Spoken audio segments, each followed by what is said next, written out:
Hello mga ka-Money Beast Mind. Gusto niyo bang dumami ang customers ng negosyo niyo?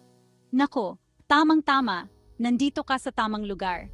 Manatili lang kayo kasi may mga tips akong ibabahagi na siguradong makakatulong sa inyo. Alam ko naman na lahat tayo gusto ng successful na negosyo, di ba? Yung tipong sunod-sunod ang customers at ubos agad ang paninda.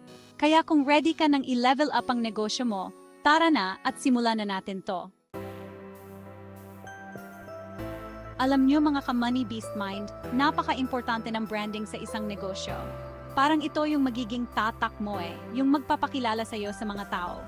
Isipin mo to, kapag nakakita ka ng pulang box na may ribbon, ano agad na isip mo? Di ba regalo? O kaya naman yung golden arches? Alam mo na agad kung anong fast food chain yon. Yan ang sinasabi kong impact ng branding. Dapat kasi yung branding mo, madaling matandaan at kakaiba. Mula sa logo, colors, font, hanggang sa packaging, dapat pare-pareho. Para bang kahit hindi mo na sabihin, alam na agad ng mga tao kung kanino galing yung produkto o serbisyo na yon. Halimbawa, kung nagbebenta ka ng mga homemade pastries, pwede mong gamitin yung paborito mong kulay sa packaging at lagyan ng cute na logo na may design na oven. Tapos, yung pangalan ng negosyo mo, dapat catchy at madaling maalala. Isipin mo, parang nagkukwento ka rin sa branding mo Kaya dapat klaro kung ano yung mensahe na gusto mong iparating sa mga customers mo. Kasi di ba, kapag maganda ang branding, mas nagiging professional at kapani-paniwala yung dating ng negosyo mo. Kaya mga ka-Money Beast Mind, invest tayo sa good branding ha? Malaking tulong to para dumami ang customers mo. Mga ka-Money Beast Mind, alam naman nating lahat na halos lahat na lang ngayon ay nasa social media na. Sa bawat sulok ng mundo, may mga taong nagbabahagi ng kanilang buhay online. Kaya naman, dapat gamitin mo rin ito para sa negosyo mo. Hindi mo na kailangan ng malaking budget para mag-advertise. Isipin mo, parang libreng advertisement na to. Isang post lang, libo-libong tao na ang makakakita. Pwede kang mag-post ng mga pictures at videos ng products mo na magpapakita ng kalidad at ganda ng iyong mga produkto. Mag-share ng magagandang sinabi ng mga customers mo na magbigay ng tiwala sa mga bagong customers at mag-announce ng mga promos at discounts. Ito ay isang mabisang paraan para makahikayat ng mas maraming customers. Pero hindi lang yan mga ka-Money Beast Mind. Marami pang ibang pwedeng gawin. Pwede mo ring gamitin ang social media para makipag-usap sa mga potential customers mo. Ang pakikipag-ugnayan ay susi sa tagumpay. Mag-reply sa mga comments at messages nila para maramdaman nilang pinapahalagahan mo sila. Magtanong kung ano yung mga gusto nilang products or services para malaman mo kung ano ang kanilang mga pangangailangan. At magbigay ng tips na related sa negosyo mo. Ang pagbibigay ng kaalaman ay nagpapakita ng iyong expertise. Ang importante, maging active ka sa social media. Regular na pagpo-post ay nagpapakita ng iyong dedikasyon.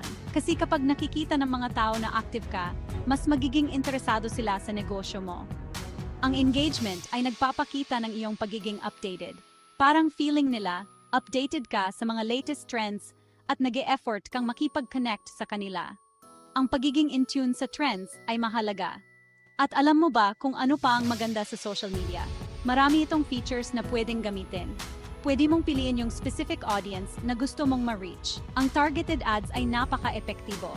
Halimbawa, kung nagbebenta ka ng mga damit pang baby, pwede mong iset yung ads mo na makita lang ng mga nanay na may mga anak na babies. Bongga diba? Napaka-convenient nito. Kaya mga ka-Money Beast Mind, gamitin nyo na ang social media para sa negosyo nyo.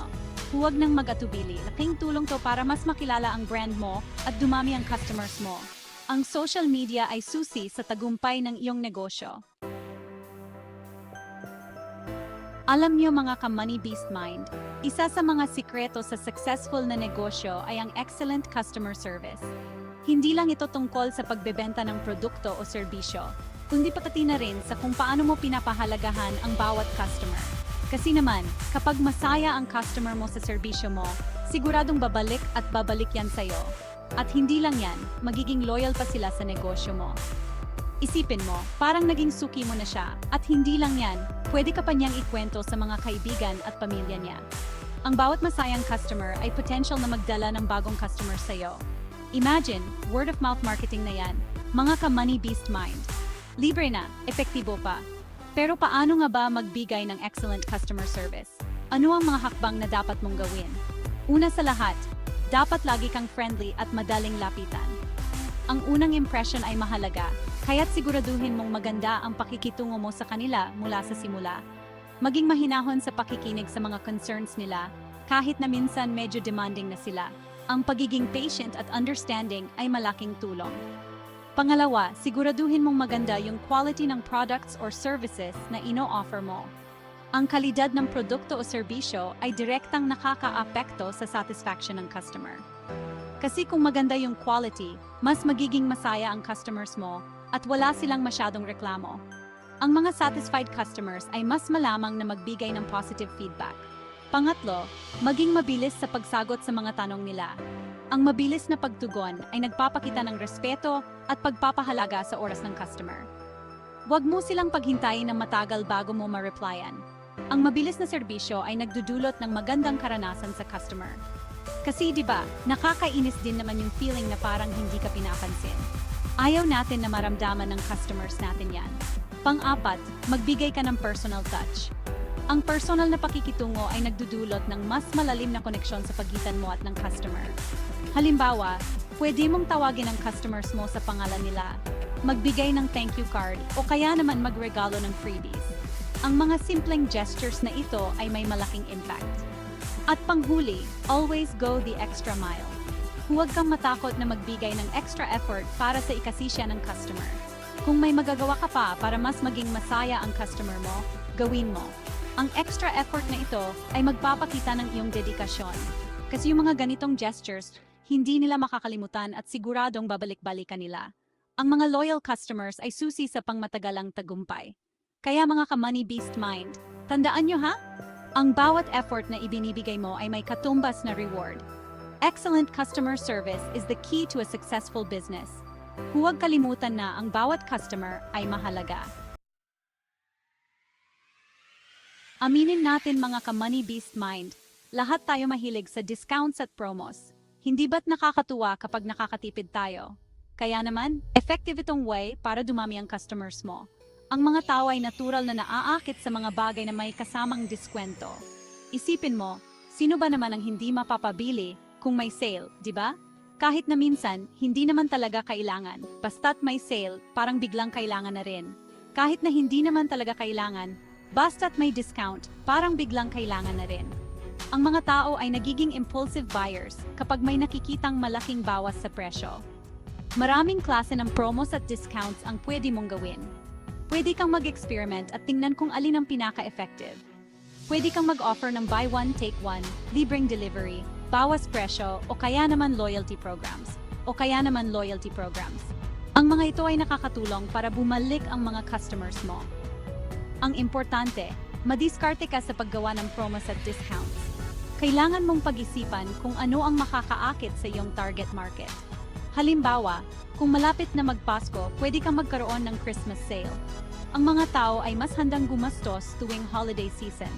O kaya naman, kung anibersaryo negosyo mo, pwede kang magbigay ng discount sa mga suki mong customers. Ito ay isang paraan para ipakita ang iyong pasasalamat. Pero syempre, mga ka-money beast mind, dapat hindi mo rin kalimutan ang kita mo. Kailangan mong balansehin ang pagbigay ng discounts at ang iyong kita. Siguraduhin mo na kahit may discount, kumikita ka pa rin. Mahalaga na hindi ka malulugi sa iyong mga promos. At isa pa, huwag mong kalimutang i-promote yung mga promos at discounts mo. Kailangan malaman ng mga tao ang tungkol dito.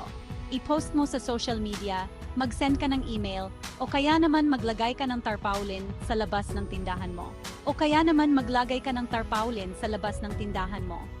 Ang visibility ng iyong promos ay napakahalaga. Kasi 'di ba, sayang naman yung effort mo kung hindi naman alam ng mga tao na may promo ka pala. Kailangan mong siguraduhin na abot ng impormasyon ang iyong target market. Kaya mga ka-money beast mind, gamitin nyo na ang power ng promos at discounts para dumami ang customers nyo. Siguradong magugustuhan nila ito at babalik-balikan kanila. Alam nyo mga ka-money beast mind, hindi nyo kailangang mag-isa sa pagpapalago ng negosyo nyo. Pwede kayong makipag-collaborate sa ibang negosyo, lalo na kung may koneksyon sa negosyo nyo. Isipin nyo, Parang nagtutulungan kayo para mas lumago ang mga negosyo nyo. Kumbaga, panalo kayong pareho. Halimbawa, kung nagbebenta ka ng mga damit, pwede kang makipag-partner sa isang jewelry shop. Tapos pwede kayong gumawa ng promo na kapag bumili ka ng damit sa shop mo, may discount sa jewelry shop na yon. O kaya naman, kung may restaurant ka, pwede kang makipag-partner sa isang delivery service. Para mas madali sa mga customers mo na mag-order ng pagkain sa inyo. Ang importante, mga ka-Money Beast Mind, piliin niyong mabuti yung mga businesses na kaka-collaborate nyo. Siguraduhin nyo na bagay kayo at pareho kayong makikinabang sa partnership. At syempre, huwag nyo ring kalimutang i-promote yung collaboration nyo. I-post nyo sa social media, mag-send kayo ng email, o kaya naman maglagay kayo ng flyers sa mga tindahan nyo. Kasi diba, mas marami kayong makukuhang customers kung magtutulungan kayo. Kaya mga ka-Money Beast Mind, huwag kayong matakot makipag-collaborate sa ibang businesses. Malay nyo, ito na pala yung susi para mas lumago pa ang negosyo nyo. Salamat sa panonood mga ka-Money Beast Mind. Kung nagustuhan nyo ang video na ito, huwag kalimutang mag-like, mag-subscribe, at i-share sa mga kaibigan nyo. Sana may natutunan kayo sa mga tips na ibinahagi ko at sana magamit nyo ito sa mga negosyo nyo. Kita-kits ulit sa susunod na video.